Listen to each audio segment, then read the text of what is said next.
Hello everyone, welcome to our YouTube channel S K Sankalp. My self S के। जैसे कि आप लोगों को इकोनॉमिक्स के 9 लेक्चर हो चुके हैं एंड आर्ट एंड कल्चर के भी आपके 9 लेक्चर हो चुके हैं। पॉलिटी हमने स्टार्ट किया है, उत्तराखंड हमने स्टार्ट किया है ऑन डिमांड, एंड हमने आपका मैथ भी स्टार्ट कर दिया। कल से उसकी भी वीडियो डल जाएंगी। तो हम लगातार आपके साथ मेहनत कर रहे हैं, आपको घर बैठे वो देना चाह रहे हैं जो आपको पहले कभी संस्थान में जाकर मिलता था और उसका कुछ पे भी करना पड़ता था। अब आपको कुछ पे नहीं करना है, सिर्फ एक क्या चाहिए, आपका लाल बटन पर आपको क्लिक कर देना है और बेल आइकन दबा देना है। बस इतना चाहते हैं। अगर आपकी इसमें इच्छा है, थोड़ी बहुत मेहनत दिख रही है तो कर देना, उसमें भी कोई प्रेशर नहीं है।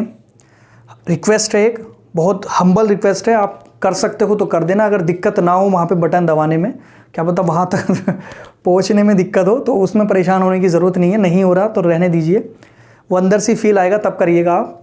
चलिए हम आप अपना चैप्टर की तरफ बढ़ते हैं, इकोनॉमिक्स की तरफ बढ़ते हैं। 3 चैप्टर हमारे हो चुके हैं, तभी मैंने आपका 4th चैप्टर डाला है। 3 चैप्टर इट मीन्स लेक्चर हमारे 9 हो चुके हैं, लेकिन चैप्टर हमारे 3 हुए हैं।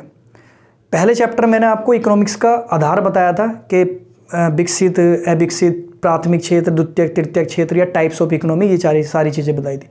दूसरे में जीडीपी, एनएनपी, एनडीपी, ये सारी हमने डिस्कस किया था बहुत अच्छे तरीके से। थर्ड हमने जो पढ़ा था वो हमने प्लानिंग कमीशन, एंड उसके साथ हमने जो पढ़ा था जो हमारी पंचवर्षीय योजनाएं थी, जो 5 ईयर पॉलिसी थी, वो हमारे 3 चैप्टर इस हिसाब से हमारे हो चुके हैं। नेक्स्ट जो चैप्टर है, चैप्टर 4, बहुत इंटरेस्टिंग होगा। मे भी आपको आज बहुत नॉलेज मिलेगी, अच्छा लगेगा। थ्योरेटिकल पोर्शन है। अब हम थ्योरेटिकल से थोड़ा सा मैथमेटिकल और टेक्निकल की तरफ बढ़ेंगे, तो डरने की ज़रूरत नहीं है, ना मैं डरा रहा हूँ आपको। तो हम जो पढ़ेंगे, आप पहला पढ़ेंगे हम जनसंख्या, फिर हम पढ़ेंगे निर्धनता मतलब कि गरीबी, फिर हम पढ़ेंगे बेरोजगारी।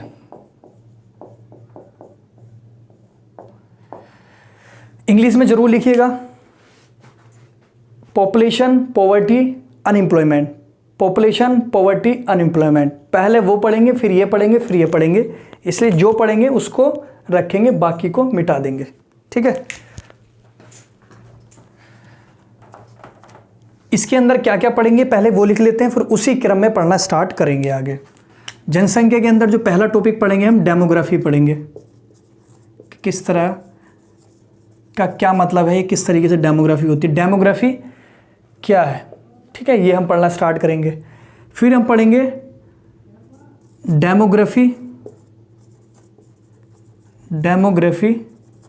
थ्योरी, पॉपुलेशन थ्योरी भी बोल सकते हैं आप इसे। आगे हम पढ़ेंगे नेशनल पॉपुलेशन पॉलिसी, इसके बारे में पढ़ेंगे हम, ये क्या है। फिर उसके बाद हम पढ़ेंगे नेशनल हेल्थ पॉलिसी, ये क्या है, ये पढ़ेंगे।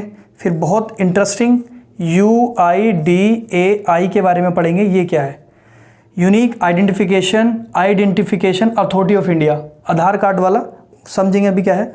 भारतीय जनगणना जो आपकी बहुत टाइम से होती आ रही है, इसके बारे में जानेंगे क्या है, ठीक है। तो पहला टॉपिक, दूसरा टॉपिक, तीसरा टॉपिक, ये सब हम पढ़ेंगे। इनको हम डिटेल में यहाँ पर ले लेते हैं, ये क्या है। तो डेमोग्राफी पहले समझते हैं, डेमोग्राफी क्या है। डेमोग्राफी में 2 शब्द आ रहे हैं आपके, एक आ रहा है डेमो और एक आ रहा है आपका ग्राफी। डेमो का मतलब होता है जन, वो डेमो नहीं जो हम आपको देते हैं क्लास में, वो डेमो नहीं, ये जन वाला, जनता वाला। ग्राफी का मतलब होता है वर्णन, ठीक है। और इसका भी अगर आप अर्थ निकालो, इसमें अर्थ तो जनसंख्या का सांख्यिकी अध्ययन,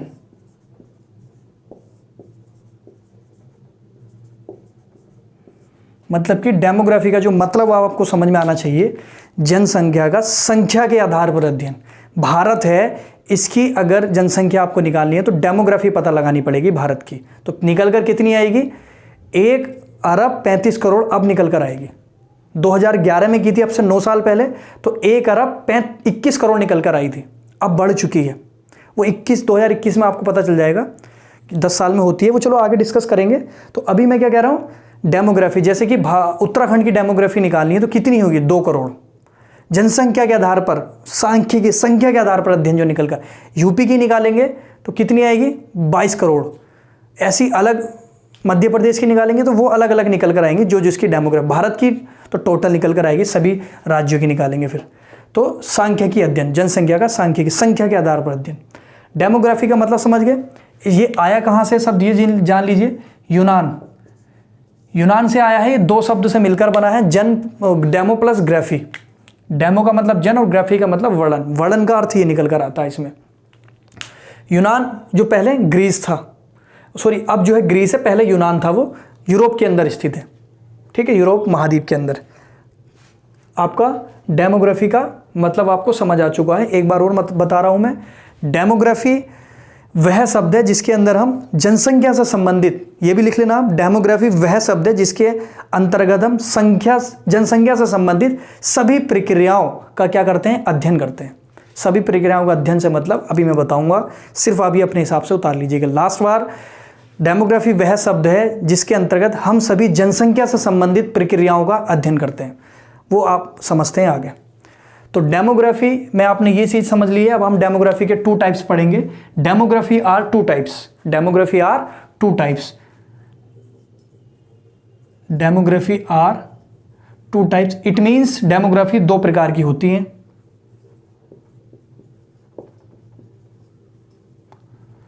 नंबर 1 एंड नंबर 2।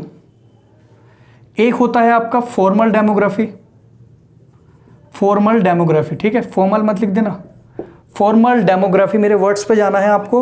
और दूसरा है आपका सोशल डेमोग्राफी। शॉर्ट आप में लिख दिया, आप फुल लिखना है। तो 2 types, formal demography, social demography. Formal demography में हम, फॉर्मल डेमोग्राफी के अंदर हम क्या करते हैं, सांख्यिकी अध्ययन, वही जो मैं आपको बताया था मैंने, सांख्यिकी अध्ययन।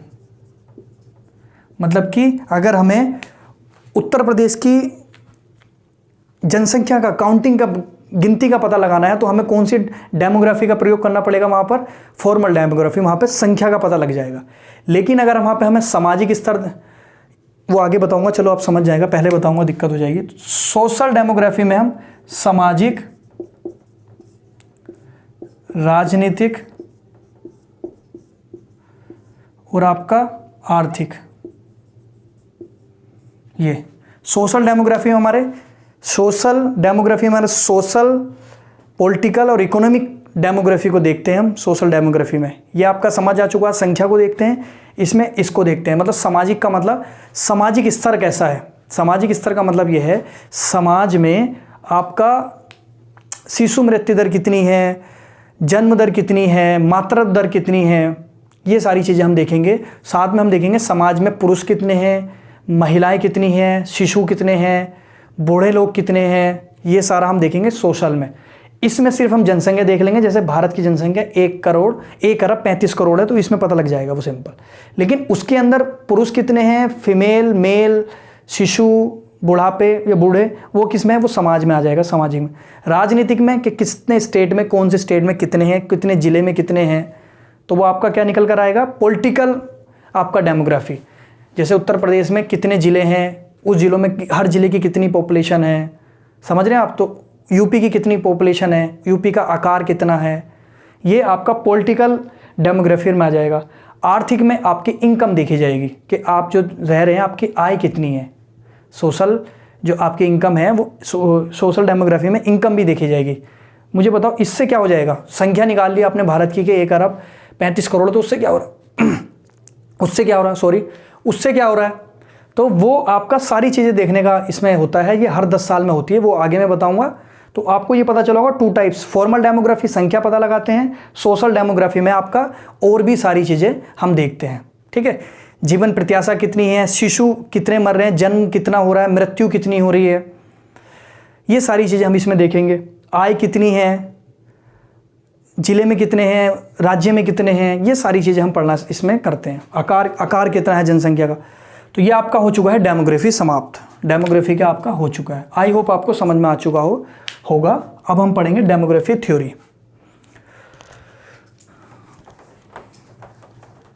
बना लिया होगा आपने मे बी।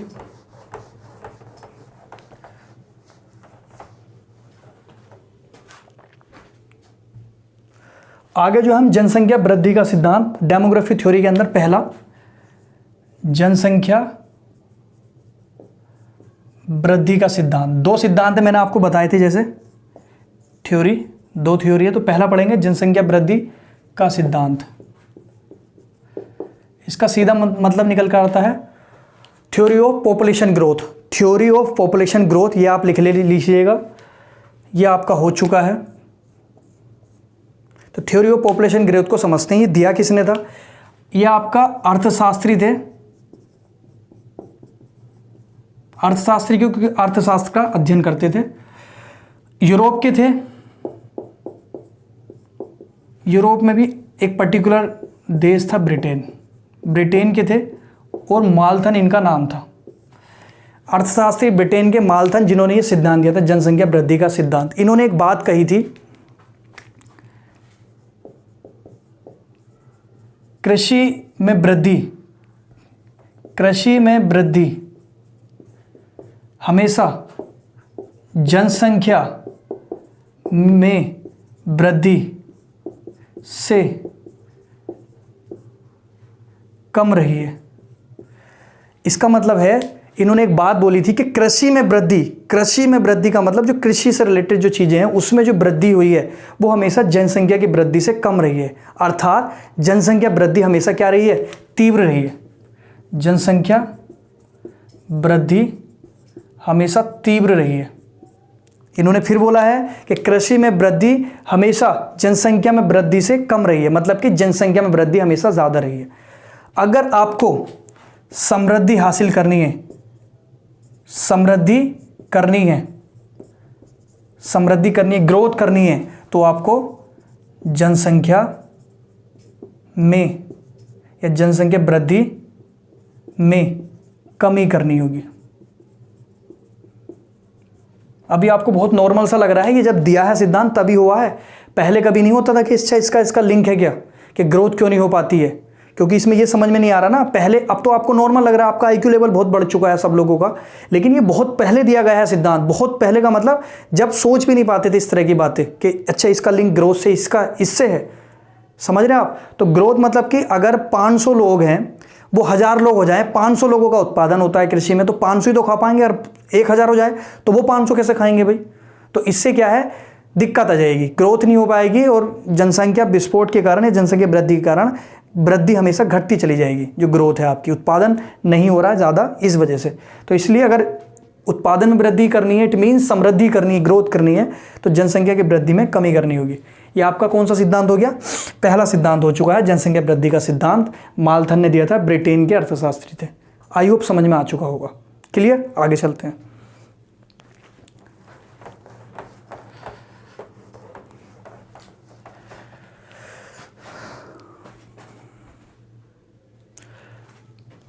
अगला देखेंगे हम दूसरा,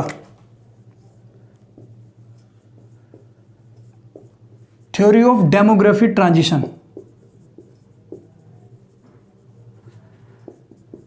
थ्योरी ऑफ डेमोग्राफी ट्रांजिशन, संक्रमण। ट्रांजिशन का मतलब होता है संक्रमण। देखो, ये आर्थिक विकास के आधार पर है, ठीक है? आर्थिक विकास के आधार पर ये है आपका demography, theory of demography transition. आर्थिक विकास के आधार पर मैं लिख देता हूं ये कैसे है।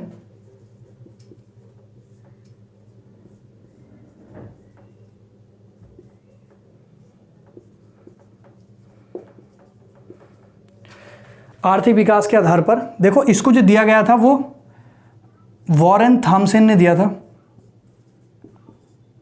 Warren Thompson. इसका जो प्रतिपादन किया था, लेकिन इसको वैज्ञानिक रूप जो दिया है, वैज्ञानिक रूप जो दिया है वो फ्रैंको ने दिया है। प्रतिपादन किसने किया है? वॉरेन थॉमसन ने। लेकिन इसको जो वैज्ञानिक रूप या फिर चलन में लेकर आए हैं या फिर समाज में लेकर आए हैं या इसको आप पहचान रहे हैं, तो वैज्ञानिक रूप जो देने का इनका वो है, वो फ्रैंको को जाता है क्रेडिट। प्रतिपादन वॉरेन थॉमसन और वैज्ञानिक रूप फ्रैंको ने दिया था। थ्योरी ऑफ डेमोग्राफी, आर्थिक विकास के आधार पर। आर्थिक विकास के आधार पर मैं बता रहा हूँ क्या मतलब है इसका। साथ में मैं आपको ये भी बताऊँगा कि आर्थिक विकास के आधार पर जहाँ पर विकसित लोग हैं, उन्होंने विकसित लोगों ने इसको खुद से क्या किया है? फील किया है। विकसित लोगों का मतलब जो विकसित देश हैं उनके लोगों ने इसको क्या किया है, फील किया है, उसका अनुभव किया है, उन अनुभव के आधार पर ये पता लगाया है। तो ये अनुभव के आधार पर जब पता लगाया तो ये पता लगा कि आर्थिक विकास के आधारों पर क्या है, ये आपका थ्योरी ऑफ डेमोग्राफी ट्रांजिशन है। तो इसको समझते हैं ये क्या है, ये आप बना लीजिए, क्योंकि मैं यहाँ स्टार्ट करूँगा, आपको ऐसे ही बनाना पड़ेगा। इसको मैं मिटा देता हूँ। प्रतिपादन किसने किया और वैज्ञानिक स्वरूप या रूप किसने दिया। तो पहला जो आपका निकल कर आता है, ये 4 आधारों में बटा हुआ है। आर्थिक विकास के आधार पर 4 रूप में बटा है। पहला या प्रथम, जिस भी देश में जन्म दर ज़्यादा होगी और मृत्यु दर ज़्यादा होगी। इसका मतलब यह है जन्म भी बहुत हो रहा है और मृत्यु भी बहुत हो रही है। समझ रहे हैं आप, जन्म भी बहुत हो रहा है, लगातार बच्चे पैदा किए जा रहे हैं, मेहनत हो रही है, मृत्यु भी लगातार हो रही है, लगातार मर रहे हैं। तो इसका सीधा सा मतलब यह है कि जन्म अगर ज़्यादा हो रहा है तो लोग जो हैं शिक्षित ना होकर अशिक्षित हैं। ठीक है, अशिक्षित हैं और साथ में उनका जो है विकास नहीं है। अगर मृत्यु दर हो रहा है तो वहाँ पर जो है स्वास्थ्य की जो स्ट्रक्चर है वो बहुत गिरी है, कम नीचा है उसका स्वास्थ्य का स्ट्रक्चर जो है। मतलब जन्म दर अगर ज़्यादा हो रही है तो पढ़े लिखे लोग जो हैं टीम नहीं खड़ी करेंगे, 11 लोग की टीम नहीं खड़ी करेंगे। वो जो पढ़े लिखे लोग हैं, शिक्षित जो लोग हैं, विकसित जो लोग हैं, समझदार जो लोग हैं, वो जो है हम दो हमारे दो वाला कॉन्सेप्ट रखेंगे हमेशा, है ना। और जो स्वास्थ्य है आपका वो क्या है, आपका अगर मृत्यु दर ज़्यादा हो रही है तो स्वास्थ्य का ढांचा बिल्कुल गिरा हुआ है। मतलब मृत्यु नहीं रोक पा रहे हो आप। अगर किसी को बीमारी हो गई, अगर टीबी किसी को हो गई तो टीबी का अगर इलाज है तो बच जाएगा, नहीं वो नहीं है टीबी का इलाज तो क्या है, वो मरेगा 100%। कैंसर है उसका इलाज है तो वो बच जाएगा, नहीं है तो मर जाएगा। ऐसे कोई भी बीमारी, बुखार आ गया उसका इलाज नहीं है आपके पास तो मर जाएगा। तो इसलिए मृत्यु दर बहुत ज़्यादा हो जाएगी। लेकिन अगर उसके बाद स्वास्थ्य की सारी स्ट्रक्चर है आपके पास, सारा इंतज़ाम है, तो मृत्यु दर क्या हो जाएगी, घट, मतलब मरने वाले लोगों की संख्या कम हो जाएगी। तो इसलिए जहाँ पर जन्म दर ज़्यादा है और मृत्यु दर ज़्यादा है वहाँ पर क्या है, लोग अशिक्षित हैं, इसका मतलब विकसित नहीं है, और स्वास्थ्य की वहाँ पर स्ट्रक्चर बहुत ज़्यादा गिरा हुआ है। जैसे इटली को बोला जा रहा था कि वहाँ पर स्वास्थ्य का स्ट्रक्चर बहुत ज़्यादा है, कोरोना ने धराशायी कर दिया सब। लेकिन था तो भारत का जो है, बोल रहे थे कि कोरोना बहुत खतरनाक चीज़ है, इससे समझ जाओ भारत का तो स्वास्थ्य का स्ट्रक्चर भी बहुत कम है, मतलब कि ठीक नहीं है, इतनी चीज़ें यहाँ पर टेक्नोलॉजी नहीं है, विकास नहीं है। तो मान जाओ 3rd स्टेज में पहुँच गया, कम्युनिटी स्टेज में पहुँच जाएगी तो दिक्कत हो जाएगी। चल रहा है काम, कम्युनिटी स्टेज में भी पहुँचने वाली स्थिति लग रही है लगातार, जैसे कि देखा जा रहा है अहमदाबाद के अंदर, मतलब गुजरात के अंदर, और भी यूपी के अंदर भी। चलो भगवान अल्लाह करे कि वो सब ख़त्म कर दे जल्दी। जन्म दर और मृत्यु दर ये आपका ये आधार है। तो ये जो देश होगा हमेशा आपका निकल कर आएगा अल्प विकसित देश होगा। अल्प विकसित तो हो गई ना, वहाँ पे स्वास्थ्य है ना, अशिक्षित लोग शिक्षित ही नहीं है। दूसरा, जन्म दर ज़्यादा मतलब कि वही अधिक, और मृत्यु दर मतलब कि ना कम ना ज़्यादा, सामान्य, मतलब कि जो नॉर्मल एज होती है उसमें जाके मर जाते हैं, 70-80 साल में जाके बूढ़े होकर मर जाते हैं, नॉर्मल है, ये नहीं कि बहुत ज़्यादा मर रहे हैं। तो उस स्थिति में क्या है, आपका जनसंख्या विस्फोट हो जाएगा। पहले वाले में जनसंख्या विस्फोट इसलिए नहीं होगा क्योंकि अगर जन्म ज़्यादा हो रहा है तो मृत्यु भी तो ज़्यादा हो रही है ना, तो जनसंख्या विस्फोट का मतलब जनसंख्या इतनी नहीं बढ़ेगी। लेकिन जहाँ पर जन्म हो रहा है और मृत्यु हो नहीं रही, मृत्यु वही 80 साल बाद मर रहे हैं, 90 साल बाद मर रहे हैं, तो वहाँ पर क्या हो जाएगा, जनसंख्या विस्फोट हो रहा है। तो ये जन्म दर ज़्यादा और मृत्यु दर नॉर्मल है। ये किन देशों में होता है, ये आपका जहाँ पर लोग क्या हो, शिक्षित ना हो, शिक्षित ना हो वहाँ पर ऐसा होगा, और अंधविश्वासी हो,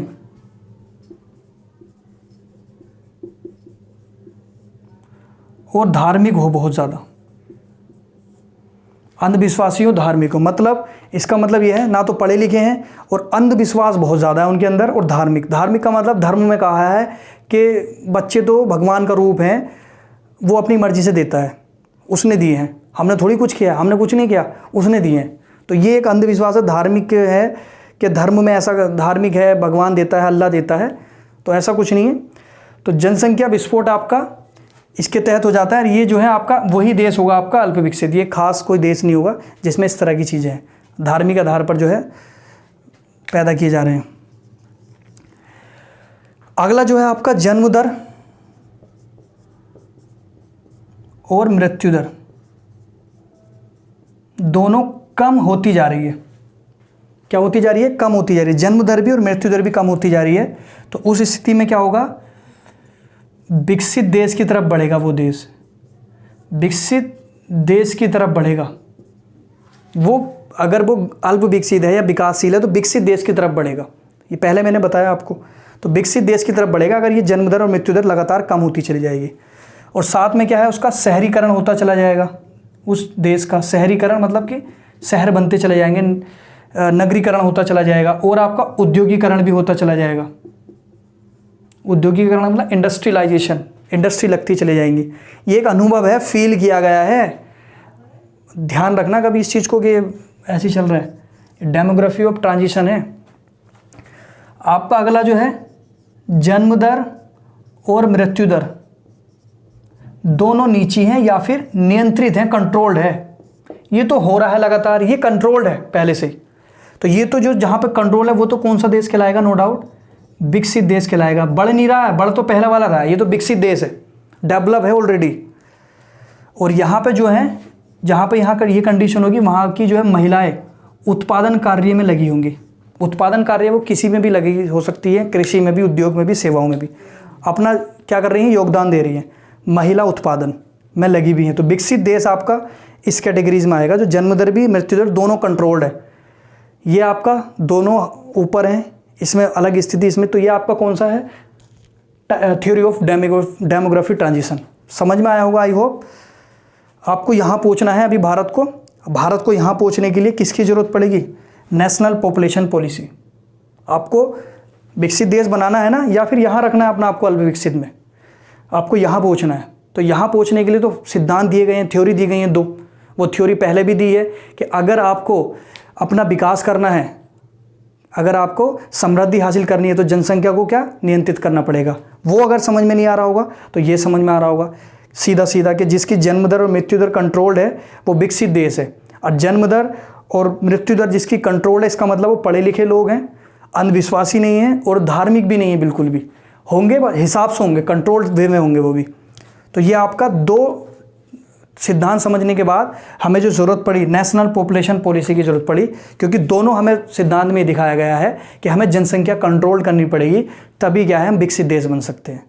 विकसित देश हम काम करके नहीं बन सकते हैं, ये वाला काम जन्म दर वाला कि जन्म दर बढ़ा रहे, नहीं, हमें जो है नेशनल पॉपुलेशन पॉलिसी बनानी पड़ेगी। आपको पता है, मैंने पहले भी बताया है पहले लेक्चर में, परिवार नियोजन जिसको बोलते हैं, परिवार नियोजन कार्यक्रम, जनसंख्या स्थिरीकरण जिसको बोलते हैं, जनसंख्या को रोकना, स्थिर करना है। तो ये आपका डेमोग्राफी थ्योरी भी हो चुकी है, डेमोग्राफी थ्योरी भी हो चुकी है। अब हम पढ़ेंगे national population policy. National population policy, इसका मतलब हिंदी में क्या है? राष्ट्रीय जनसंख्या नीति। राष्ट्रीय जनसंख्या नीति हेडिंग डाल लीजिएगा आप, मेरे ऑलरेडी डले हुए हैं, तो आपको हेडिंग डालना है यहाँ पर तीसरा, NPP, national population policy. It means राष्ट्रीय जनसंख्या नीति। तो इसको समझते हैं हम। राष्ट्रीय जनसंख्या नीति जो है 1993 में, पहले भी कार्यक्रम स्टार्ट रहे हैं, लेकिन एक नीति है जो है जिसके तहत ये काम हुआ आगे। 1993 में MS स्वामीनाथन की अध्यक्षता में एक कमेटी बनाई गई थी, समिति बनाई गई थी। कमेटी का मतलब एक पर्टिकुलर उद्देश्य के लिए बनाई जाती है, और वो उद्देश्य पूरा करने के बाद वो कमेटी डिसॉल्व हो जाती है। कमेटी अलग होती है, आयोग अलग होता है। आयोग जो है साथ में काम करता है, कमेटी जो है पर्टिकुलर किसी उसके लिए काम करती है। जैसे कोरोना से लड़ने के लिए कुछ कमेटियाँ बना दी गई हैं, जैसे ही कोरोना खत्म होगा वो कमेटी भी खत्म हो जाएंगी। ये नहीं कि वो कमेटी हमेशा रहेंगी, कोरोना से लड़ने के लिए कमेटी बनेंगी, ठीक है, कमेटी वो काम करेंगी, सारी चीज़ें देखेंगी, लेकिन जैसे ही कोरोना खत्म होगा कमेटी खत्म हो जाएंगी। वो ये नहीं कमेटी बनी रहेंगी। कोई भी है जो टारगेटेड है, किसी टारगेट को करने के लिए, अचीव करने के लिए कुछ किया जाता है सेलेक्टेड टाइम के लिए, तो उसके लिए कमेटी का मतलब कमिटमेंट से आता है ये। तो कुछ टाइम के लिए कमिटमेंट की जाती है, तो कमिटमेंट से जुड़ा हुआ है कमेटी। तो नेशनल पॉपुलेशन ने अध्यक्षता में कमेटी बनाई गई थी। उस कमेटी ने जो है 2000 में 7 साल बाद अपनी रिपोर्ट प्रस्तुत की और उसने यही रिकमेंडेशन की कि आपको क्या करना चाहिए, आपको एनपीपी बनानी चाहिए। तो इसी तरीके से सरकार ने, उस टाइम की जो सरकार थी, 15 फरवरी 2000 को एक नेशनल पॉपुलेशन पॉलिसी बनाई। नेशनल पॉपुलेशन पॉलिसी बनाई, ठीक है। नेशनल पॉपुलेशन पॉलिसी का जो उद्देश्य होगा वो वही होगा जो मैंने आपको पहले भी बताया है कि जनसंख्या नियंत्रित, क्योंकि जनसंख्या नियंत्रित करने से क्या हो रहा है, विकसित देश की कैटेगरी में हम आएंगे या विकसित हम हो जाएंगे। तो जनसंख्या नियंत्रित, इस नेशनल पॉपुलेशन पॉलिसी का जो उद्देश्य था जनसंख्या नियंत्रित। पहले इसको जो है 2070 रखा गया था ना, सॉरी 45 रखा गया था, फिर इसको 2070 कर दिया गया। पहले 45 रखा गया था, सोचा था कि भारतीय लोग मान जाएंगे, लेकिन वो मानने वाले नहीं हैं, उनको तो करना ही है। तो नेशनल पॉपुलेशन पॉलिसी के तहत पहले 45 रखा था, 2070 रख दिया बढ़ा के कि यार 45 तक तो बात नहीं बन रही है, इसको बढ़ाओ यार, ये भारतीय लोग नहीं मान रहे, इनको ये दूसरा काम ही नहीं है। तो 2017 तक इसको लक्ष्य रख दिया है। इसके पीछे कुछ काम करते हैं। ये घोषणा की गई थी कि नेशनल पॉपुलेशन पॉलिसी की घोषणा अलग चीज़ होती है कि हाँ एक पॉपुलेशन पॉलिसी बनाई जाएगी, लेकिन इसको कार्य करने के लिए एक चीज़ की ज़रूरत और पड़ेगी, समिति, फिर एक पॉलिसी की घोषणा, और फिर इसके लिए कार्य के लिए आयोग बनेगा, नेशनल पॉपुलेशन कमीशन, कमिटी। फिर ये घोषणा की गई, फिर इसके लिए एक कमीशन बनाया गया। कब? 11 मई 2000 को।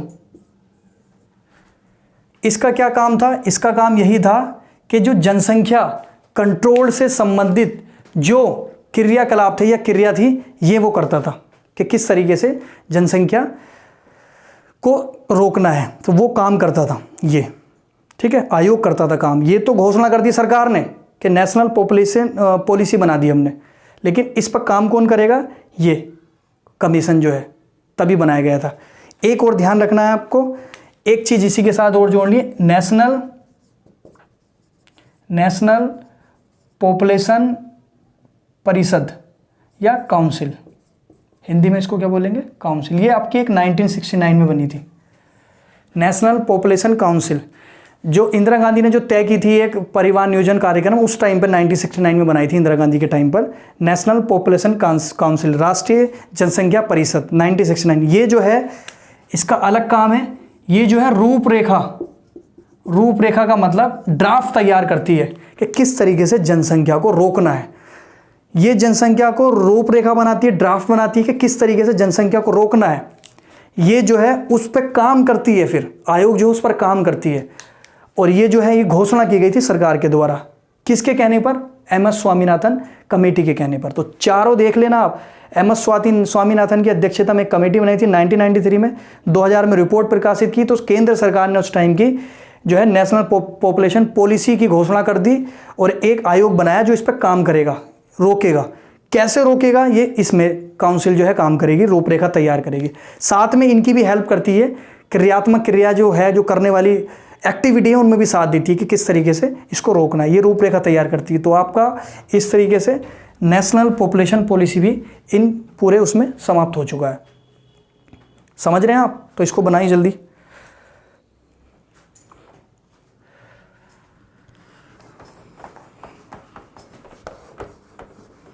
ड्राफ्ट तैयार करना, फिर उस पर कार्यवाही करना, दोनों अलग चीज़ें। परिषद जो है ड्राफ्ट तैयार करती थी कि ऐसे करो, कमीशन करता था ऐसे, ठीक है। अब आपका जो है national health policy, national health policy, national health policy. इसकी जो घोषणा की गई थी वो 15 मार्च 2017, जो अभी की हमारी सरकार है उसी ने 2017 में इसकी घोषणा की थी, नेशनल हेल्थ पॉलिसी की, ठीक है। नेशनल हेल्थ पॉलिसी की घोषणा की थी 15 मार्च 2017 को। ये मत समझना कि पहली बार इस टाइम पर हुई, इससे पहले भी 2002 में ये सेम जो है सेम नेशनल हेल्थ पॉलिसी की जो है घोषणा कर चुकी है सरकार। इसमें समझते होता क्या है, इसका मोटिव क्या होता है, मोटिव उद्देश्य। देखो इसका उद्देश्य होता है कि जिन लोगों को स्वास्थ्य सुविधाएं नहीं मिल पाती हैं, जैसे फॉर एग्जांपल गरीब लोग हैं, ठीक है, हम तुम लोग हैं, हम तुम लोग अगर बीमार हो जाएं और हमारा फिर ऑपरेशन होना है किसी अच्छे हॉस्पिटल में, क्योंकि छोटे मोटे हॉस्पिटल में उसका इलाज नहीं है, तो बड़े हॉस्पिटल में जब हम गए तो उसका इलाज का खर्चा ही 20 लाख है, हमारे पास नहीं 1 लाख भी, तो उस स्थिति में हमारी क्या हो जाएगी, मृत्यु हो जाएगी। तो सरकार का फर्ज बनता है नहीं है कि उस हॉस्पिटल में क्या कर दे, वो एक नेशनल हेल्थ पॉलिसी के तहत जो है हॉस्पिटल में ये कह दे कि गरीबों का अगर कोई इस तरीके से है तो उसका कम पैसों में इलाज होगा। समझ रहे हैं आप, बड़े लोग तो 20 लाख में करा लेंगे, 40 में भी करा लेंगे, 50 में भी करा लेंगे, लेकिन जो मध्यम वर्गीय लोग हैं, जो गरीब लोग हैं, वो कैसे इस स्थिति से लड़ेंगे। तो इस तरीके से लड़ाना क्यों ज़रूरी है, क्योंकि मृत्यु दर जो है जितनी मात्रा में लोग मर रहे हैं उनको रोकना।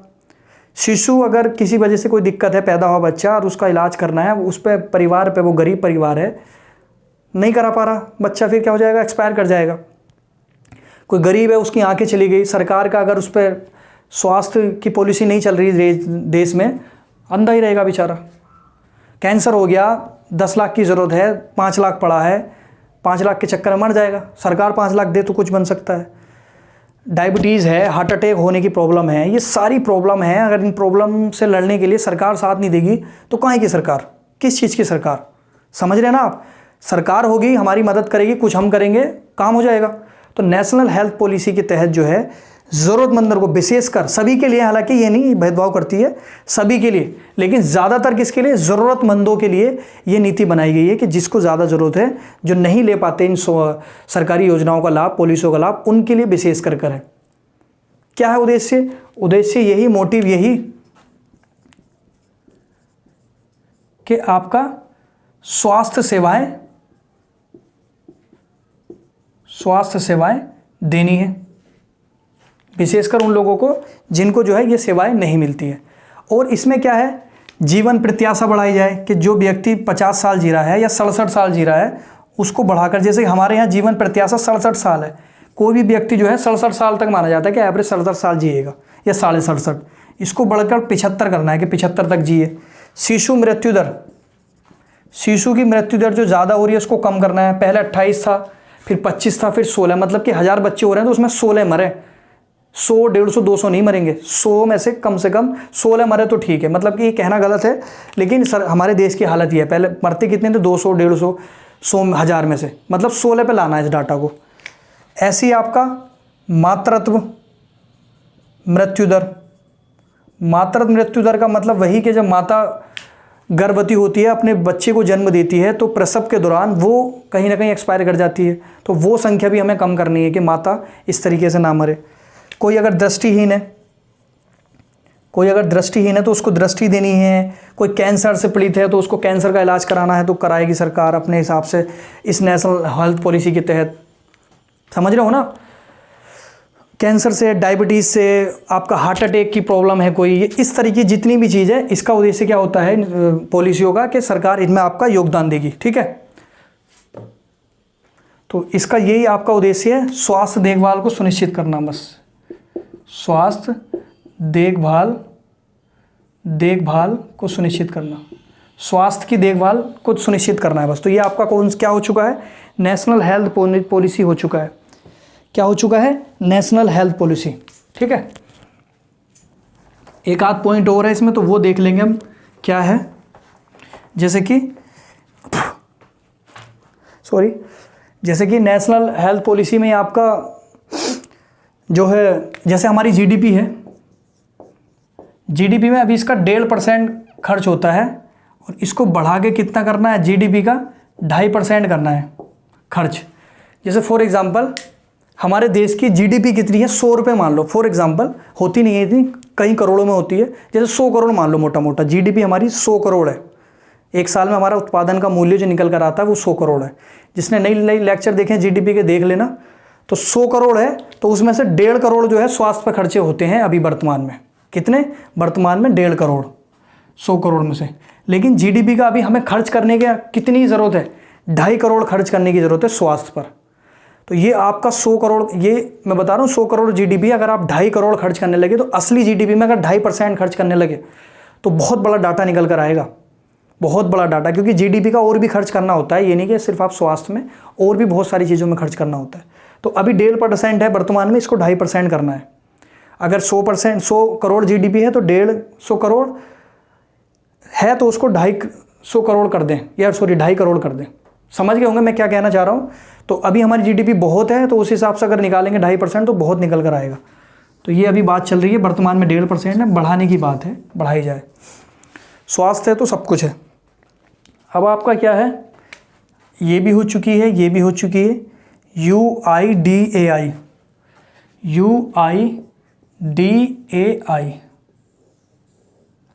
इसको हम अगले लेक्चर में देखेंगे। मुझे लग रहा है लेक्चर बहुत लंबा हो रहा है, इसको अगले लेक्चर में देखेंगे जल्दी। इतना ही रखते हैं आज। कल के लेक्चर में हम UIDAI और भारतीय जनगणना को देखेंगे, क्योंकि अलग, थोड़ा सा अलग लेंथी चैप्टर है, लेंथी टॉपिक है, तो इसको अलग से देखेंगे। आज के लिए इतना ही रखते हैं। Thank you so much. और आपसे लास्ट में यही कहना चाहूँगा, आपका प्यार मिल रहा है, बहुत प्यार कर रहे हैं आप लोग सब्सक्राइब के माध्यम से, आगे भी करते रहिएगा।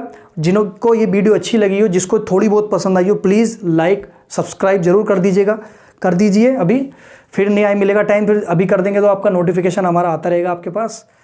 तो थैंक यू सो मच।